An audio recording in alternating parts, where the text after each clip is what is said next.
The door remains open for dialogue, but only when North Korea changes its behavior. The now one-week-old South Korean President Moon Jae-in expressed strong condemnation when North Korea launched a provocation that came just days after he was sworn into office. President Moon expressed strong condemnation, particularly as he had campaigned on what the global media dubbed as the so-called moonshine policy. Does North Korea's latest missile launch pose a threat to the moonshine policy? And how is the new administration going to deal with this missile launch? We have this up on Peninsula 24. Let's get this rolling.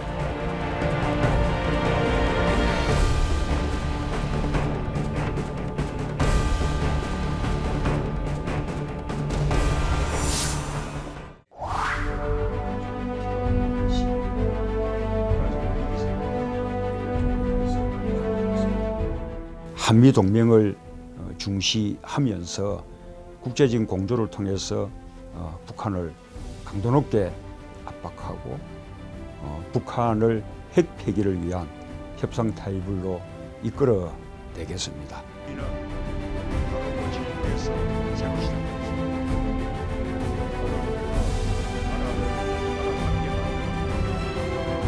낮은 자세로 일하겠습니다. 국민과 눈높이를 맞추는 대통령이 되겠습니다. 안보 위기도 서둘러 해결하겠습니다. 한반도의 평화를 위해 동분서주하겠습니다. 필요하면 곧바로 워싱턴으로 날아가겠습니다. 베이징과 도쿄에도 가고 여건이 조성되면 평양에도 가겠습니다. 한반도의 평화 정착을 위해서라면 제가 할 수 있는 모든 일을 다하겠습니다.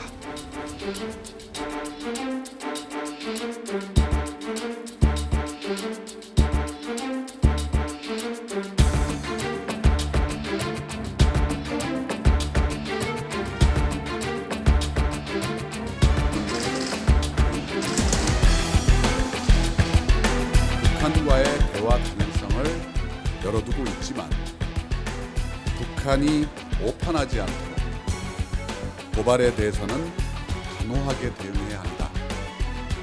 라며 대화가 가능하더라도 북한의 태도 변화가 있을 때 비로소 가능함을 보여줘야 한다고 말씀하셨습니다.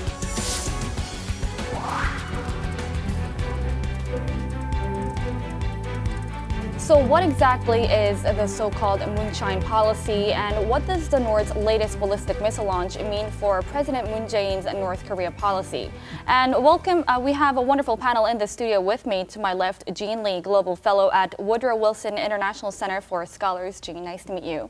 And of course, to my right is our very own Kim Chang-su of Korea Institute for Defense Analyses. Lovely to see you, Dr. Kim. Thank you. So let's get started right away. Dr. Kim, let's talk about the North's latest ballistic missile launch. It was definitely the first North's missile launch coming in the Moon Jae-in administration. What's your evaluation to this? It came on the 5th day of Moon Jae-in government, and because this is kind of a litmus test for North Korea's willingness to show off, its willingness to make a kind of perfect capability to finally to strike the target of the United States. Right. Because North Korea has been saying that we really intend to stop the hostile policy of the United States and South Korea. In one way of doing that, most effective way of doing that is making our own preparation deterrence so that we cannot be intimidated any further by Washington and Seoul. So that's why they have continued their developing their nuclear weapons. And it was made it very clear in this annual State New Year's address that we vow to continue our sophistication of missiles and nuclear capability at a random time, at a random place, as determined and dictated by the Supreme Leader. So they made that kind of vow already. And so this is a kind of the latest round of their fulfilling their vow that we will reach that kind of final stage of eventually acquiring ICBMs. So this is a kind of litmus test how Seoul and Washington will react to this latest round of missile launch. Right. So what do you make of President Moon Jae-in's North Korea policy? I mean, nothing is really set yet, but what is your analysis into it? Well, it's interesting. It's been given this clever name Moonshine, which is a reference to the past sunshine policy, and perhaps a reflection that his policy, when it's revealed, will be a combination of some sunshine era policies, as well as his judgment of how that needs to change, the second version of it, or a new version of the sunshine policy. So people are calling it the moonshine policy. But I do think we need to acknowledge and understand that he is not going to bring those policies back wholesale. Sure. He understands that not only does he have to listen to the conservatives who have a lot of concerns about security, but that there's so much more we know about where money goes in North Korea, so you can't just open up Kaesong, for example. We know where that money goes, or the past government revealed where that money goes, so there's a lot of questions about sanctions. Also, the May 24th sanctions were instituted during previous administrations, and so that hampers South Korea's abilities to really just bring back sunshine policy. So it'll be a combination of some sunshine era policy, but also a recognition that it's a changed environment. The lack of communications was always the problem with the previous government. Right. And so he was really trying to show that I'm willing to communicate with the public so that people will not be so much concerned about the threats. So that's why he was so very concise and very detailed about the North Korean missile launch. And PACOM and also came up with a very quick assessment of, even though it was very rough, quick assessments about the North Korean nuclear capability and missile capability, because otherwise we were really being confusion about the real threat from North Korea, and because Japan has come up with a little bit different story about the new missile launch. So United States and South Korea were really forthcoming to give a much better understanding so that people will be assuaded out of their concerns about the North Korean nuclear and missile threats. Dr. Kim, you mentioned about the NSC responding quickly to North Korea's ballistic missile launch. Then, Jean, how do you evaluate the new administration's response measures, quick response measures, following up to the North's ballistic missile launch? So it's interesting because the new president here has a dual challenge of both creating a sense of calm and unity in South Korea, as well as reaching out very quickly to regional partners to make sure that they have a North Korea policy. And it's interesting it hasn't even been a week since he's become president, but we've seen him juggling both of those things. And, you know, in a sense, North Korea's ballistic missile launch is a reminder. You know, I'm not surprised that they did launch a provocation. They want to get in quickly and say, remember us, don't forget we have to be a priority. And it seems contradictory, perhaps, that, I mean, I do know that Pyongyang is happy to have a liberal. They would much rather have a liberal in the Blue House than a conservative. It may seem contradictory, but we have to remember that this is also a calculation on the North Korean side.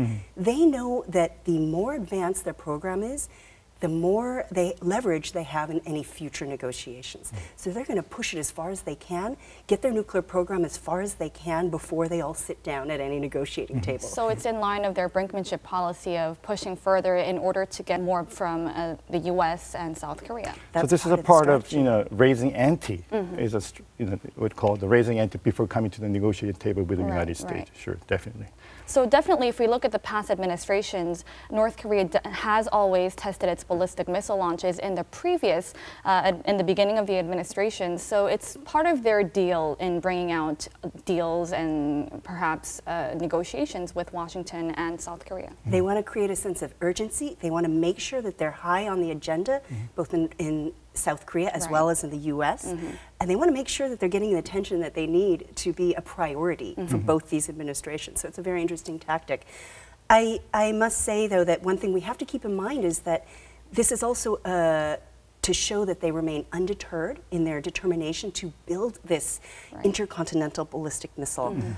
You know, I was just in Pyongyang at the new Sci-Tech complex in their sort of showcase Science and Technology Center, and every day I had to walk past a model. It was a 1/8 model of the ICBM, very proudly positioned. And you know, as an American walking past that every day, I just thought they are very proudly showing that they want to build this thing as designed to perhaps threaten destruction. So it's their kind of way to show that international sanctions are not taking effect inside the regime. Is that right?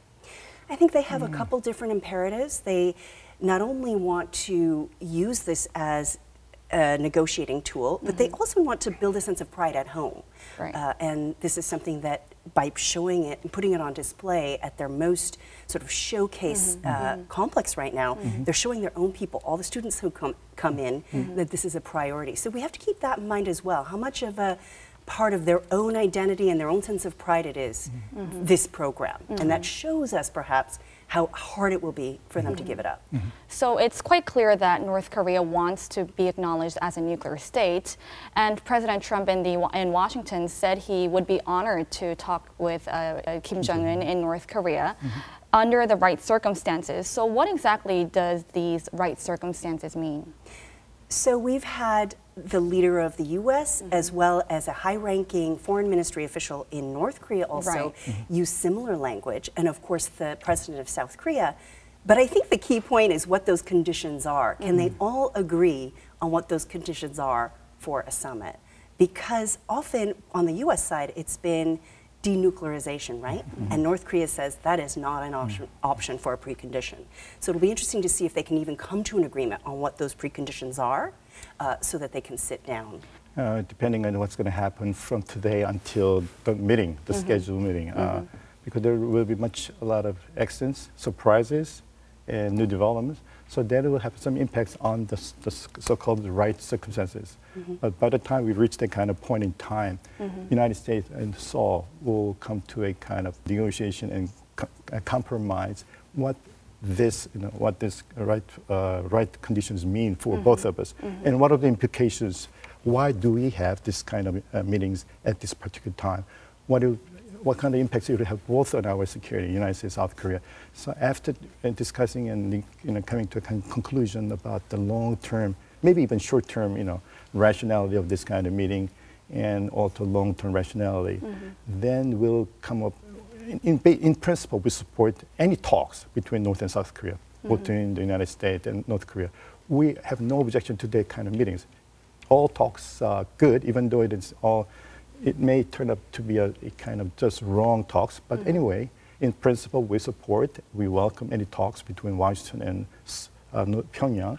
And so right conditions are something we can guess, but depending on so many unknown factors, so we have to wait for the first meeting between Mr. Moon and Mr. Trump. And they're definitely, discuss on those, what's the meaning of these special conditions, appropriate conditions, and what are the implications for these meetings. So we'll have to first come up with the agreement on those specific conditions. Right. So whether it be the denuclearization or, as some people suggested, like a freeze as interim measure, or even moratorium.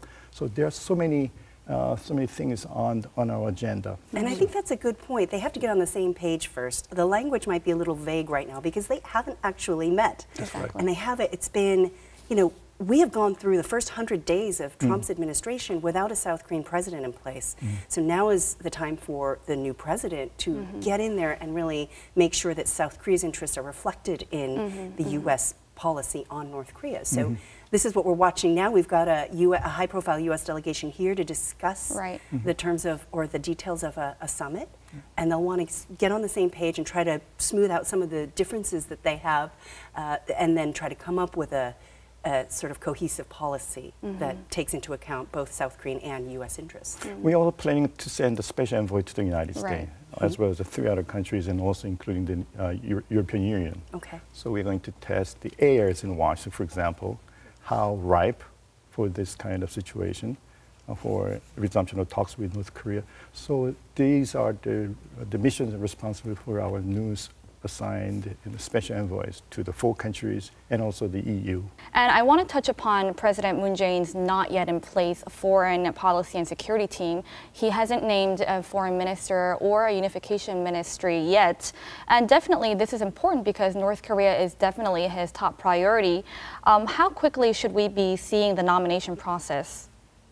I think he's wasted no time in putting people in place, but he's juggling domestic needs, and they need to bring the people together and create a sense of unity, to put jobs first and put domestic concerns first, as well as I think he's taken as a priority reaching out to some of the regional leaders, the U.S. leader, the Chinese leader, the Japanese leader. So those have been his priorities. I think that we'll probably see some cabinet nominations come fairly quickly as well. He really hasn't wasted time in doing that. So perhaps he's just juggling the different domestic as well as foreign policy needs for the South Korean government. To the best of my knowledge, the same people actually have been working for him for the last 4 years, right after defeat in his last presidency election. So he said he has a very good pool of very knowledgeable personnel and who have tremendous professional experiences in the Ministry of National Defense and in the Foreign Ministry as well. So these people, even though there will be some modifications, some different people coming in and join them, but it's kind of basically the same group of people who have experiences, but also who are very tend to be liberal, because it's not just a liberal, maybe pro-North Korea. It's a pro-South Korean national interest, because they want to put an end to the long time stagnation between our two countries. So with these new teams in place, I think they will take a new approach to North Korea. I really hate the term moonshine policy, even though we so often use the term like sunshine policy, but it should be just North Korea policy. So we'll come up with a different terminology to replace that, while we're giving the same impression that we really mean the business with North Korea. We really want the peace and prosperity on the Korean Peninsula. But also, we are also concerned about North Korean threats. We will deter your threats. So this is both ways. So President Moon has not yet nominated his foreign ministers or his unification minister, but we're definitely expecting a dovish approach to North Korea compared to the previous administration. I agree. So President Trump and President Moon, talking over the phone conversation, said they're willing to meet each other as soon as possible in Washington, and definitely North Korea is going to be up for talks when they meet. So what do you think will be the core of the talks when the two meet? When it comes to North Korea? When it comes to North Korea, that's the stop your hostile policy toward us, because we are a small country. We need this kind of security guarantee from Washington, D.C., because you provide security guarantee to South Korea. Why don't you get that kind of security, extended deterrence, for example, by Washington? And increasingly enough, China is also taking kind of interest in providing their own extended deterrence, according to some Chinese scholars, because Pyongyang really needs the kind of security guarantee from the two powers, United States and China as well. So if they get the kind of certain assurances and guarantees for their security, they may feel much more safe to begin their talks with China and the United States as well. So this it'll take a long time, because we are not willing to take this issue as quick as possible, because it'll take a much longer time than we might expect, because we have a problem in Washington, D.C., for example, with Mr. Trump. And Mr. Moon Jae-in also has to deal with this kind of new North Korea's missile launch. And also there's a lot of conservatives in South Korea who are really worried about North Korean security threats and also their unification policy. So this is very bipolarized society in South Korea.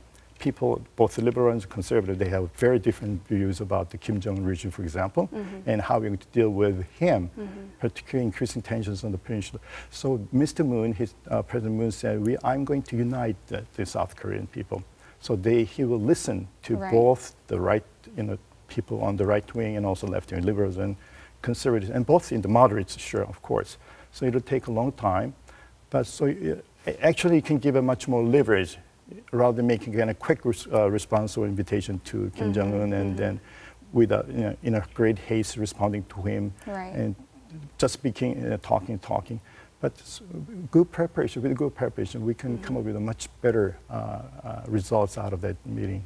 Well, speaking of which, the timing of the two presidents' meeting was actually in the spotlight recently, because if they decide to meet, it'll most likely be next month. So the concern was that if we hold a summit next month, it will be way too hasty. But considering that no two leaders from South Korea and Washington have never met on a multilateral stage for the first time, the timing of the summit was actually one of the core focuses. What do you take of that, Jean?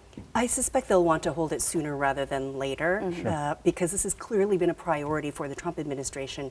They have refrained from putting out any really detailed information about their North Korea policy, because this USROK alliance really is so important to both countries. They need to kind of get on on the same page. So Right. I imagine they're going to hold it sooner rather than later. I think also, as you mentioned, President Moon has to address conservative concerns about the security of South Korea. And he has to address the concerns they have that we're going to be going back to a sunshine era policy. There's no way to go back to that. No. It is a changed environment. The ballistic missile and nuclear program has advanced so far in North Korea that we can't go back to that. He's got to talk to Washington so he can come up with his own policy and assure the conservative base here that that he can repair the relationship with the U.S. and that he's not going to put the country in jeopardy. So I would imagine that this summit, earlier rather than later, is something that's very important to both sides. I want to touch upon the chemistry between President Moon and President Trump. We didn't really have much big achievements when it came to North Korea. When a left-leaning president in South Korea was elected and when there was a conservative president in Washington. What's your forecast on that? Well, I will never be able to make a prediction when it comes to President Trump. I mean, he is an unpredictable person. Yes. And so I think we should wait to see how that works out. And also, one thing they have in common is they both say that they're willing to reach out to the leader of North Korea. Exactly. So they've got that in common. But I think we just have to wait to see. Every day in Washington is a surprise when it comes to the Trump administration. So I'm not going to make any predictions about what their chemistry is going to be like. So they would definitely have to reach an agreement on what the right conditions are for talking with North Korea. I think they will. They're going to have to get on the same page on that. So Dr. Kim, can you give some word of advice for the new Moon administration when it comes to North Korea policies? You know, as he convened the first NSC meeting on the 5th day in power, I think he did a very excellent job in a very convincing way, in a very professional way, with all the sitting ministers from the previous government. That is, I'll be the present, uniting both the old people and the new people, and the whole spectrum of Koreans, both the liberals and conservatives. And going back to your remark, as a matter of fact, a new liberal presence in Seoul and conservative presence in Washington, D.C. I have some objection to that because a president should be reflecting all the national interests of South Korea. For example, South Korea, even though he tends to be a liberal in the olden days, well, given all the new reality, particularly coming from North Korean threats, and their willingness to play against South Korea against North Korea. So this new president, will be very rational enough to make a kind of decision on certain specific, particularly domestic politics issues. He'll be liberal, no question about that. But when it comes to security and national defense, he'll be very tough, I guess. So again, with Mr. Trump, he's a conservative president, that's right. But on some other issues, so depending on the issue, my point is depending on the issue, a president can be either a liberal, a conservative. So it doesn't make a big sense that you term a South Korean being a liberal and Mr. Trump as conservative, because this is misleading, I guess. I think in some sense we've been at a disadvantage here in South Korea because we've been so cut off from North Korea. So when you think about how much we learned during the Sunshine Era, in the last 10 years or so, because of the tense relationship, there's been very little access to North Korea and perhaps very little understanding of who the new leader is, the young leader in North Korea, and also what it is the North Koreans want. So one word of advice from my side would be to use this changed environment to try to understand what the North Koreans want. Not to say you're going to give in to them, but to understand their thinking and their strategy so you can develop a strategy as well. I think that's really been detrimental for both the U.S. and South Korea, is not having those ties and that access. A little bit different for me because I did have access while I was there, so I see how helpful it was to actually have some access to North Korea and try to understand what they're thinking, so you can kind of anticipate their behavior.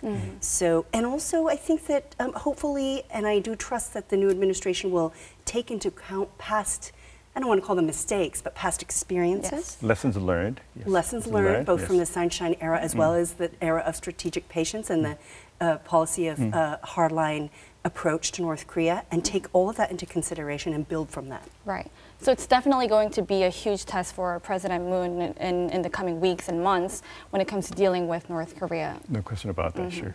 Well, thank you, too, for joining our discussions regarding North Korea. And thank you all for joining Peninsula 24 this week. We'll be back with more issues surrounding the Korean Peninsula next week. Have a good one, folks.